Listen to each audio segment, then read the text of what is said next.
Hello everyone and welcome to my racing preview of Sandown coming up this Saturday. A cracking card, probably not as confident as I am this week as last week at Flemington as we take a look at the results back from last week. Last week was probably one of our best weekends since we've been starting the $10 strategy.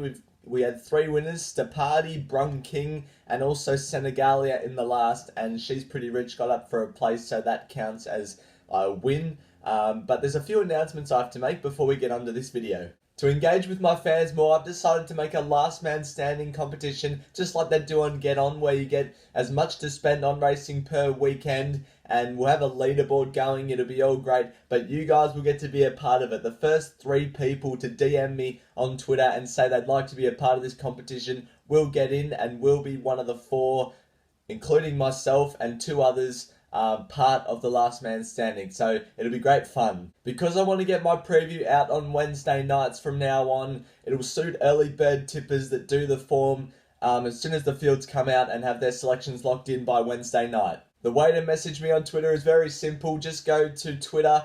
My @ is _Saminator, or if you can't be bothered doing all that, just go to the description of this video and my Twitter link will be in there. So hopefully that all goes well. But another announcement is that race 1 at Sandown will not be in this preview. I was doing the form late last night and I couldn't be bothered going through pedigrees and jump outs. I just wanted to get all the form done for the other races. So race 1 selection will be available on Twitter, YouTube community, and I'll put a comment on this YouTube video for my selection on race morning for race 1 at Sandown. But finally, here we go. Enjoy the preview. Race number 2 is a 3-year-old fillies, benchmark 78 over the 1300 metres. Extra 2 is the favourite at $3.70 ahead of Free Willed at $5, and Vagrant is at $5.50. I've been with Vagrant for the past 2 runs and I'm with her again.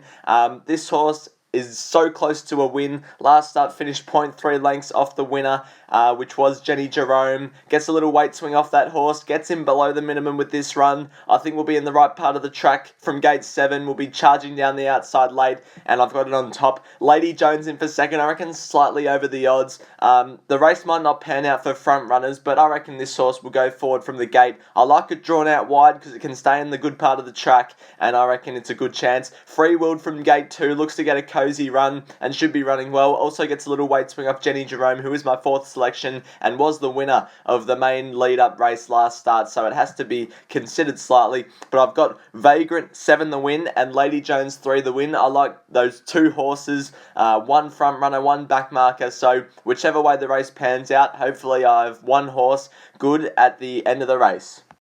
Race 3 is a benchmark 78 over the 2400 metres. This is a tough race. JAYKAYANN is the $2.30 favourite. Strawberry Rocket $7.50. Mimi's Award at $8.50. Those are all the runners in single fingers. I'm with Sky out for the moment. This horse could potentially get scratched because of the wide gate. It is nominated for Swan Hill on Sunday, so I'm not expecting it to run, but if it does go around, I've got it on top.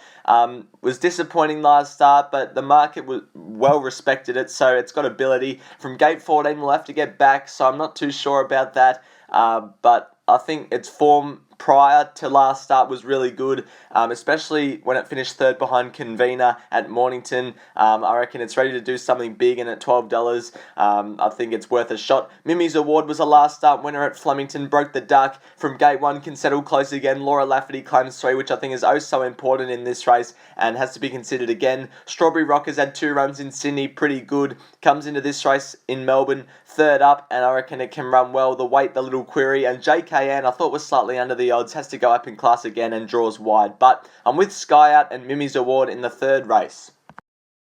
Race 4 is a mare's, benchmark 70 over the 1600 metres, and Frigid is the $4.60 favourite ahead of Arctica at $4.80, and Gentility down the bottom there is at $6. I'm with Frigid.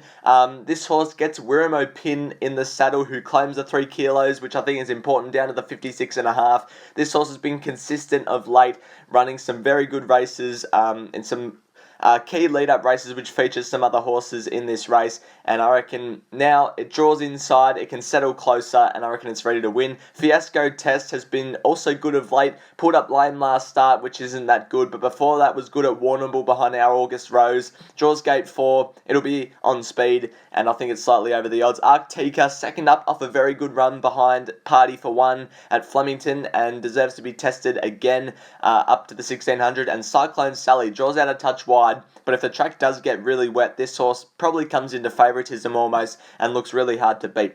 But in the 4th at Sandown, I'm with Frigid for Rumo Pin, John Leake Jr. and the Peters Investments to get the job done in the 4th.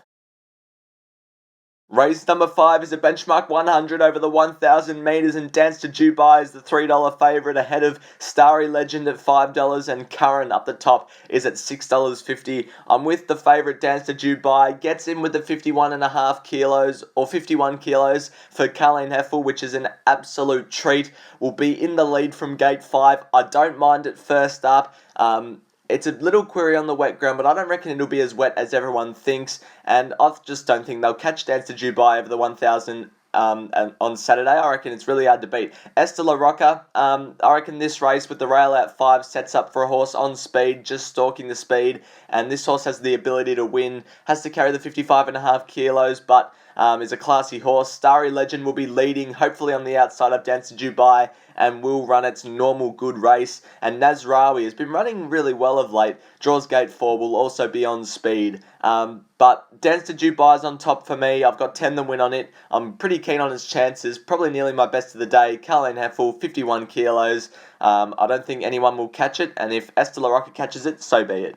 Race number 6 is a benchmark 78 over the 1600 metres. Flash Feeling is at $6.50. NABOO Star $7. Alverdun $5. And MUTAMANNI is the favourite. Number 19, the third emergency at $3.20 or $3.50 I've got there. But I'm with NABOO Star. I really like this horse's last start win at Sandown on Australian Steeplechase Day. Won by 4 lengths running away. Settled wide without cover and managed to go on with the job.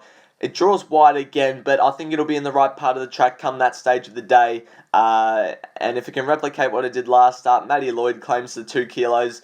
I reckon it's right in it. MUTAMANNI in for a close second. I've got this horse as a little saver if NABOO Star doesn't get up. Draws in the right part of the track. Was a good win first up, albeit it hugged the rail and probably was a better win on paper than what it was on the actual day. Still has to be considered. It's an exciting horse. Alverdun has been good without winning this campaign. 4th up, gate 17. Damien Oliver on, ready to go. And Flash Feeling, would have liked to have seen it up to the 2,000 metres 4th up. I was all over it last Saturday, but it can run a bit of a race. But I'm with NABOO Star in the 6th at Sandown. Hopefully it can get the job done. Race 7 is a 3-year-old handicap over the 1600 metres. Golden Path is the $3.60 favourite ahead of Lethal Thoughts at $6. And up the top, Elkington Road is at $7. I'm quite keen on Belle Thiel here. This horse is 3rd up in its campaign. First up, it won a 64 over 1300 metres at Stawell, which seems like a weak form race, but when you're in a 3-year-old handicap over 1600 metres, they usually run in the country anyway as a build-up. Then went to the city behind Brung King last week and only finished 2.2 lengths off that horse. I reckon on the week back up to the 1600 metres, draws well to be midfield, is ready to win Belle Thiel, and I'm quite keen on its chances. 10 to win on it. Lethal Thoughts, draws gate 2, will get a cosy run on speed for Blake Shin and be giving its all. Tokenist, won a 58 last start carrying the 63 kilos, now gets in with a 52 kilos for Luke Campbell. Draws well to be on speed, and I reckon it's over the odds too. And Golden Path, the most exciting horse probably on the card, won its maiden oh so effortlessly last start, will be probably leading and trying to replicate that again. It can, but I'm with Belle Thiel on top in race 7. Reckon it represents value, and I think it's pretty hard to beat. Race number 8 is a benchmark 84 over the 1300 metres. He's Our Bonneval is the $3.40 favourite. Sandy Prince is at $8.50, and right down the bottom, Pacific Ruby is the $5.50 second elect. I found it oh so hard to split He's Our Bonneval and Pacific Ruby. My $10 strategy is pretty boring, but that's just because I cannot split them. You got He's Our Bonneval, who will be out the back, but is probably a better horse 3rd up than Pacific Ruby. But Pacific Ruby will be on speed, carrying the light weight, so I didn't know which one to pick. He's Our Bonneval has been racing well. Rumo Pin takes the ride down to 55.5 kilos. Will be running well from the back. Pacific Ruby will be on speed. First up might need the run, but I think it's good enough to win first up at this level, especially with the lightweight. Barbie's Fox will relish the heavy track if we do somehow get that. From gate 7, Laura Lafferty takes the ride. It's very hard to beat sitting midfield. And ADELE Moore, I thought, was over the odds. Needs to find some form, but gets in with the lightweight and can bounce back to form. So He's Out Bonneval and Pacific Ruby, the clear 2 for me. I've just got He's Out Bonneval on top, but I couldn't split those two in the 8th race, the 84 over 1300. Race number 9 is an open handicap over the 1800 metres, and Normandy Bridge is the 350 favourite ahead of Daytona Bay at 460 and 750 for both Deep Strike and ALVERDUN. I'm with Daytona Bay. I liked its win beating Altivo last start. Gets in with the 52 kilos for Carleen Effel, which I really like. Draws gate 1, so might need to find the right part of the track, but it's now peaking in its campaign, and I reckon it's really hard to beat again, especially at the 1800 metres. ALVERDUN draws out a tad wide, but it shouldn't matter by race 9. Luke Campbell takes the claim, was good last start behind Gunstock at Sandown, and will be running well again. Secret Plan and Deep Strike both have similar setups on Saturday. Both have to get back, both get in under the minimum, both are peaking in their campaign, so I couldn't split them for 3rd and 4th, but I've just gone Secret Plan over Deep Strike just because I think it'll get the better run. 7 the win Daytona Bay, 3 the win on ALVERDUN as a saver. And I'm quite keen to take on the favourite Normandy Bridge. Has to concede some weight to good horses like these, and I think will need to be at its best again to replicate its last start win. But thanks for watching my preview for Saturday. I'll see you next Wednesday to do it all again.